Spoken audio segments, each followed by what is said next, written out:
नमस्कार दोस्तों, स्वागत है आपका आपके अपने YouTube channel Lakshmi Narayan academy में।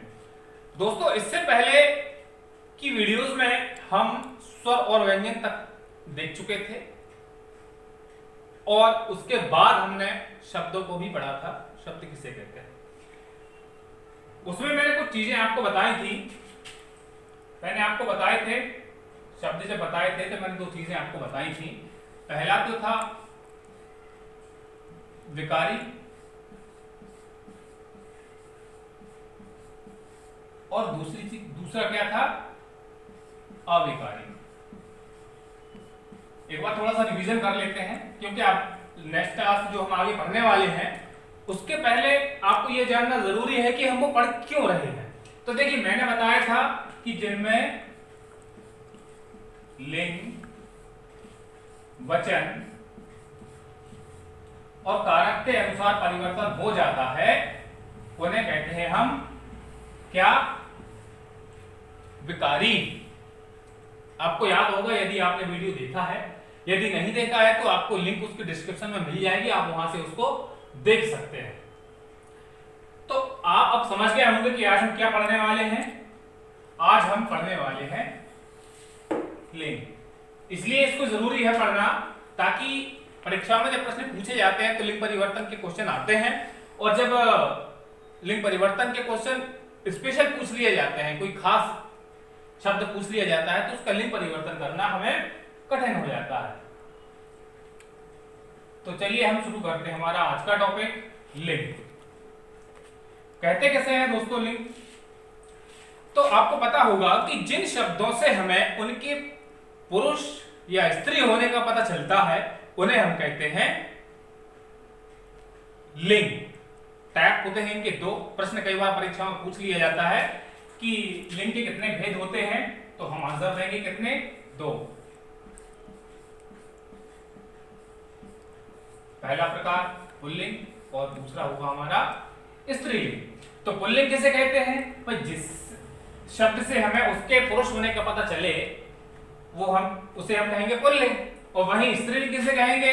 जिस शब्द से हमें पता चले कि वो स्त्री है वो कहलाएंगे स्त्रीलिंग। जैसे मान लीजिए मैंने लिखा लड़का,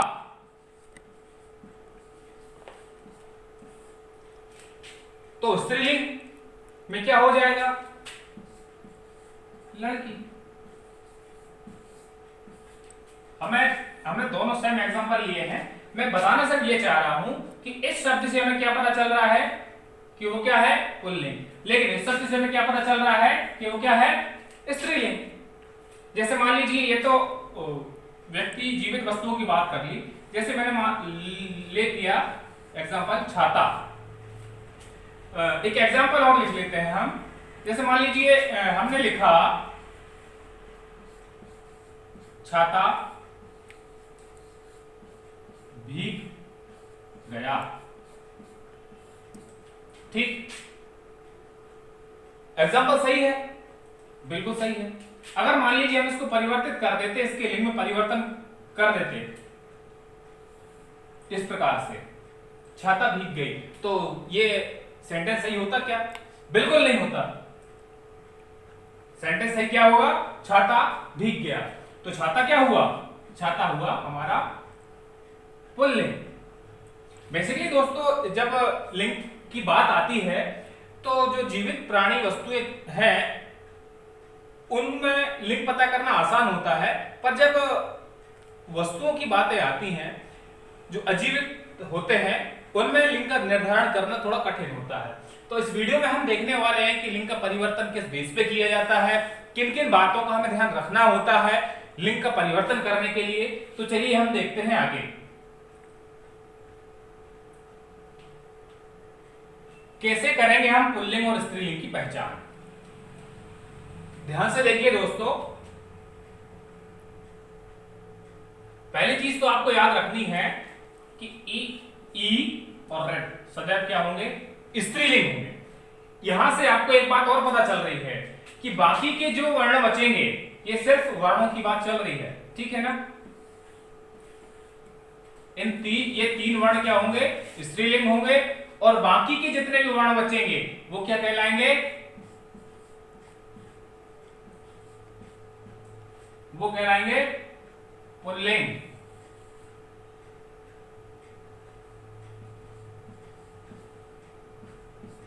क्लियर है यहां तक कि ई और रेड सदैव जो रहेंगे वो क्या रहेंगे, स्त्रीलिंग रहेंगे, और बाकी की जो वर्ण बचेंगे वो क्या हो जाएंगे, पुल्लिंग हो जाएंगे। ये बात आपको ध्यान रखना ही पड़ेगा, तभी हम आगे जब इसका लिंग परिवर्तन पढ़ेंगे तो ये चीजें आपको काम में आने वाली है। नेक्स्ट हम देखेंगे कौन सा एक तरीका है जो हमें ध्यान रखना है। आवा, आपा, पन, अक, त्वा आदि से बने शब्द पुल्लिंग होते हैं। तो ये जो हमने इस्तेमाल किए हैं ये क्या है, ये क्या है, प्रत्यय। इनसे बने हुए शब्द क्या होते हैं, पुल्लिंग होते हैं। फॉर एग्जाम्पल मान लीजिए मैंने लिखा बुढ़ापा, तो अब ये क्या हो जाएगा, पुल्लिंग हो जाएगा। ठीक, मान लीजिए मैंने लिखा बचपन, मान लीजिए मैंने लिखा लेखक, मैंने लिखा पुरुषत्व, मान लीजिए लिखा हुआ है ममत्व। तो ये शब्द देख के हमें पता चल जाना चाहिए, हमें याद होना चाहिए कि तो प्रत्यय अगर लगा है तो शब्द जो होगा वो क्या होगा, पुल्लिंग होगा। क्लियर है? चलिए हम देखते हैं हमारा नेक्स्ट पॉइंट। अगला है हमारा स्थल भाग, पर्वत, समुद्र, दिन, महीने आदि जी क्या कहलाते हैं, हमेशा ये भी पुल्लिंग होंगे। एग्जाम्पल की अगर हम बात करें, स्थल भाग से तात्पर्य है जितने भी शहर हैं, देश हैं, गांव हैं, उन सब के नाम क्या होंगे, पुल्लिंग ही होंगे। ठीक है। पर्वत, पर्वत मान लीजिए हमने लिख दिया हिमालय,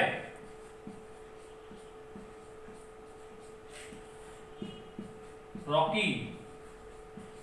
अगर समुद्र की बात करें तो मान लीजिए हमने लिख दिया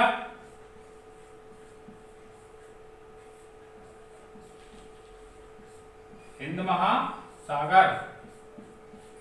ठीक, वही अगर दिन की बात करें तो हमारे सप्ताह के जितने भी दिन हैं सातों के सातों क्या कहलाएंगे, पुल्लिंग कहलाएंगे। वहीं महीनों की बात करें तो महीने भी क्या होंगे, पुल्लिंग होंगे। हमारे 12 सातों दिन और 12 महीने सब क्या होंगे, पुल्लिंग होंगे। क्लियर है? चलिए देखते हैं हम अगला बिंदु, द्रव्यवाचक संज्ञाएं प्रायः पुल्लिंग होती हैं। देखिए मैंने जब संज्ञा पढ़ाया था तो मैंने बताया था कि द्रव्यवाचक संज्ञा क्या होता है। द्रव्यवाचक संज्ञा में जितने भी पदार्थ होते हैं वो सब इसके अंतर्गत आते हैं। कहने का तात्पर्य ये है कि जितने भी पदार्थ होंगे वो सब किसके अंतर्गत आएंगे, पुल्लिंग के अंतर्गत ही आएंगे। जैसे मान लीजिए सोना, लोहा, तांबा इत्यादि जो मेटल हैं वो सब क्या होंगे, पुल्लिंग होंगे। पर इसमें एक अपवाद भी है, जैसे कि मिट्टी, ये चीज आपको खास याद रखनी पड़ेगी। मिट्टी हुआ और चांदी, ये दो क्या है, इसके अपवाद ही आपको ध्यान रखना पड़ेंगे। बाकी की जो द्रव्यवाचक संज्ञा के उदाहरण है, इसीलिए इसमें क्या लगा हुआ है, प्रायः लगा हुआ है, क्योंकि इसमें ये अपवाद भी है। क्लियर है? अगला बिंदु देखेंगे हम हमारा, नदियां और झीलों के नाम क्या होते हैं, हमेशा स्त्रीलिंग होते हैं। एग्जाम्पल देखेंगे नदियों में, जैसे मान लीजिए लिखा हुआ है गंगा, नर्मदा, ताप्ती, गोदावरी, कृष्णा इत्यादि जो नदियां होंगी वो सब क्या होंगी, स्त्रीलिंग होंगी। और झीलें, मान लीजिए चिल्का है,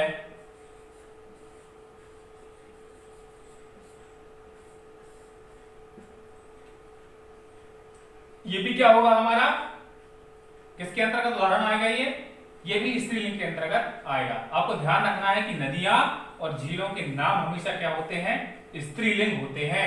ये चीज आपको ध्यान रखना ही पड़ेगा, तभी आप इनका लिंग निर्धारण कर पाएंगे। चलिए अगला बिंदु देखते हैं हम हमारा, तिथियों, भाषाओं, बोलियों के नाम हमेशा क्या होते हैं? स्त्रीलिंग होते हैं। देखिए तिथियों से मतलब है, जैसे मान लीजिए एकादशी हुआ,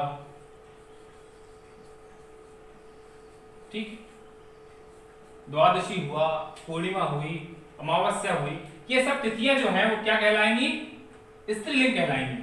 भाषा, जितनी भी भाषाओं के नाम है वो सब क्या होंगे? स्त्रीलिंग होंगे। वहीं बोलियों की अगर बात की जाए तो बोलियां भी क्या होंगी? स्त्रीलिंग होंगी। और लिपि क्या होती है? पहले तो ये देख लो, लिपि होता है किसी भाषा को लिखने का एक तरीका, उसे हम कहते हैं लिपि। तो उसके जो भी उदाहरण होंगे, फॉर एग्जांपल मान लीजिए गुरुमुखी हुआ, देवनागरी हुआ, फारसी हुआ, रोमन हुआ, इस प्रकार की जितने भी लिपियों के नाम आएंगे वो सब क्या होंगे? स्त्रीलिंग कहलाएंगे। ठीक है, चलिए आगे देखते हैं।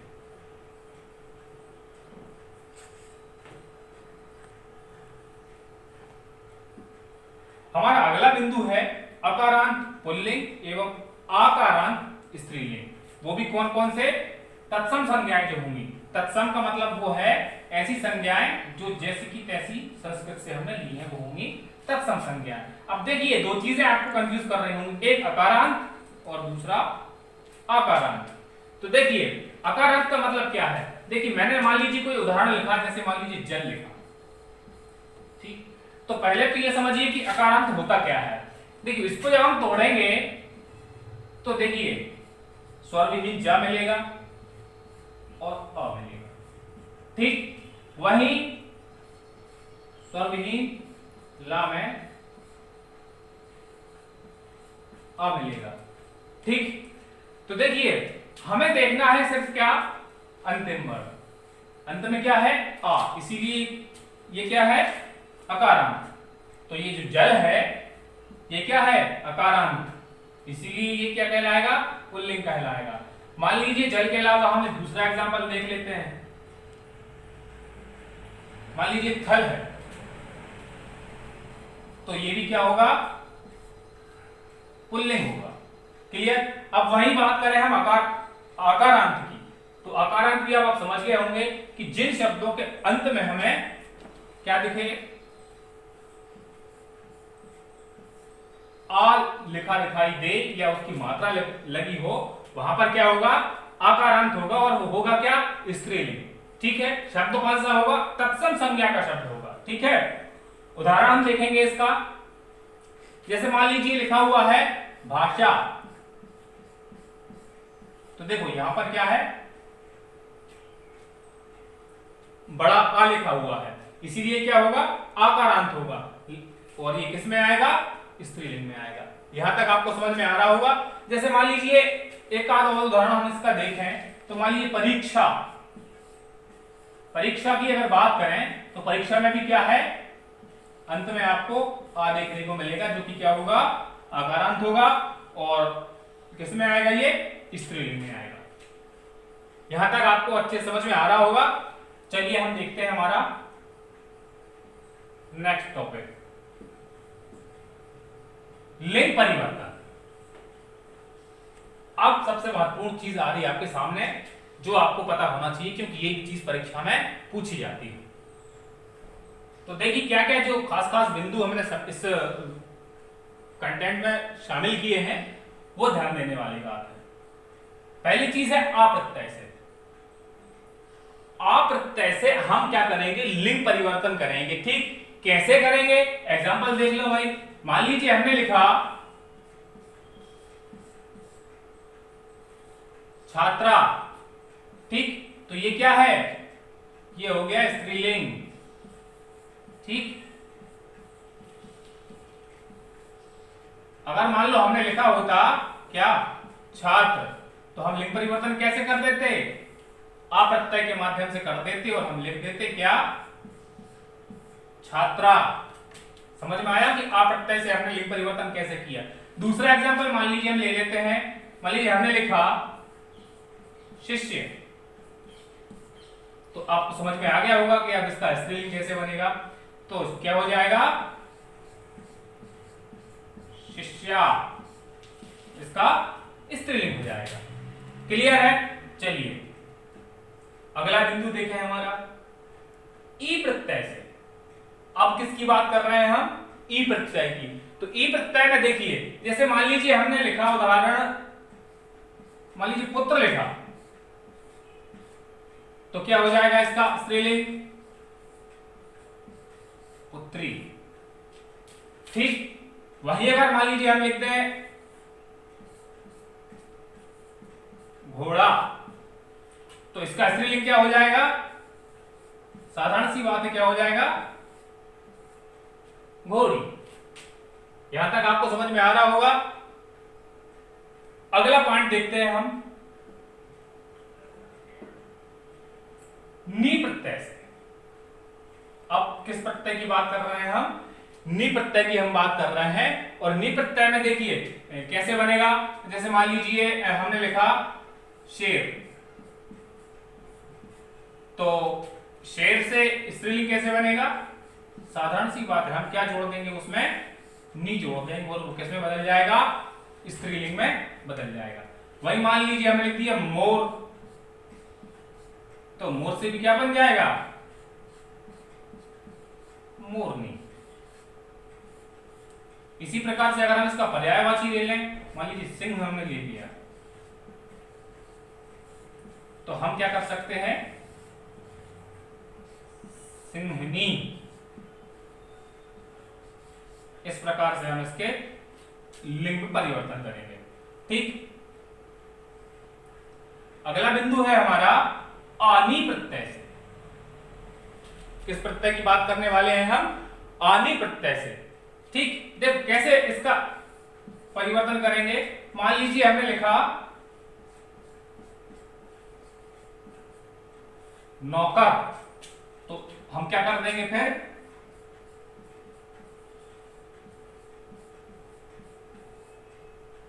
नौकरानी। नौकरानी देखेंगे आप यहां पर, तो पाएंगे कि किस प्रकार का प्रत्यय हमने इस्तेमाल किया है। नौकरानी प्रत्यय हमने इस्तेमाल किया है। इसके अलावा हम देखें अगर कोई दूसरा उदाहरण, तो मान लीजिए हमने लिख दिया क्या? सेठ। तो अब इससे क्या हो जाएगा?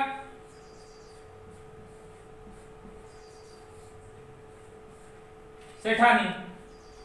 ये पॉइंट्स मैं आपको इसलिए बता रहा हूं ताकि आप जब भी कभी परीक्षा में इस प्रकार से प्रश्न पूछ लिया जाए तो आप ये पता लगा सकें कि वो स्त्रीलिंग होगा कि पुल्लिंग होगा। यहां तक आपको समझ में आ गया होगा। अब हम देखते हैं हमारा अगला बिंदु। अगला है आइन प्रत्यय से। आइन प्रत्यय की बात करें तो जैसे मान लीजिए हमने लिखा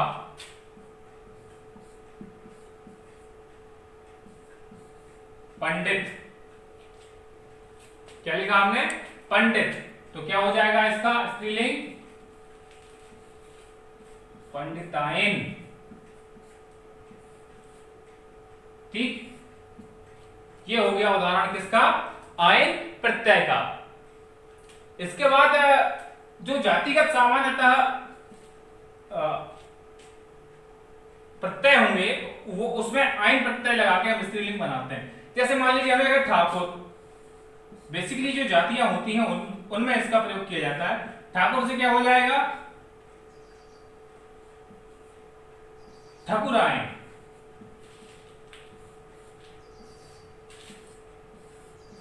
क्या हो गया? इसके लिंग का परिवर्तन हो गया। ठाकुर से क्या हो गया? ठाकुराइन।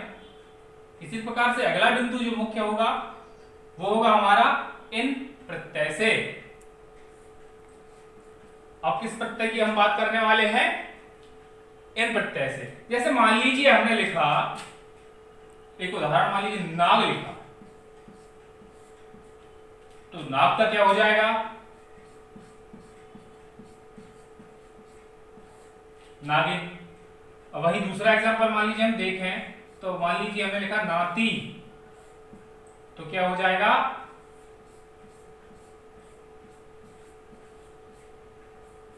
नातिन। ठीक, इन प्रत्यय से हम क्या कर सकते हैं? लिंग में परिवर्तन कर सकते हैं। इस प्रत्यय को जब भी आप किसी शब्द में देखो तो आप ये निर्धारित कर सकते हैं कि वो स्त्रीलिंग होगा कि पुल्लिंग होगा। ठीक, इका प्रत्यय से। अब किस प्रत्यय की बात करेंगे हम? इका प्रत्यय की। इका प्रत्यय में देखिए, जैसे कि मान लीजिए एक शब्द लिखा हुआ है लेखक,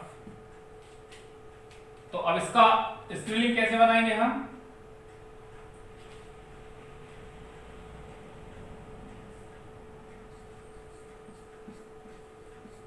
लेखिका। लेखक से क्या बन जाएगा हमारा? लेखिका। अब मान लीजिए हमने लिखा बालक, तो बालक से क्या हो जाएगा? बालिका। साधारण सी बात है। इस प्रकार से क्या हो जाएगा? इसके लिंग, इनके इन शब्दों के लिंग में परिवर्तन हो जाएगा। जैसे मान लीजिए हमने लिखा गायक, तो परिवर्तन कैसे होगा? गायिका। आप देखेंगे तो ई का प्रत्यय इसमें शामिल हो रहा है। आगे बढ़ते हैं हम। अब देखिए, कुछ शब्द ऐसे होते हैं जो कि वान से वती हो जाते हैं तो पुल्लिंग से स्त्रीलिंग में बदल जाते हैं। वैसे ही मान से मति में जाते हैं तो क्या हो जाते हैं? पुल्लिंग से स्त्रीलिंग में बदल जाते हैं। उदाहरण हम देखेंगे तो देखिए, जैसे मान लीजिए हमने लिखा गुणवान, गुणवान, तो इसका स्त्रीलिंग कैसे हो जाएगा? गुणवती। वैसे ही मान लीजिए हमने लिखा श्रीमान, तो इसका स्त्रीलिंग कैसे हो जाएगा? श्रीमती। इस प्रकार से इसके इन शब्दों के लिंग का परिवर्तन हम कर सकते हैं। ता के त्रि में परिवर्तन से भी क्या होता है? इनके लिंग में हम परिवर्तन कर सकते हैं। देखिए कैसे कर सकते हैं। जैसे मान लीजिए हमने लिखा कवि,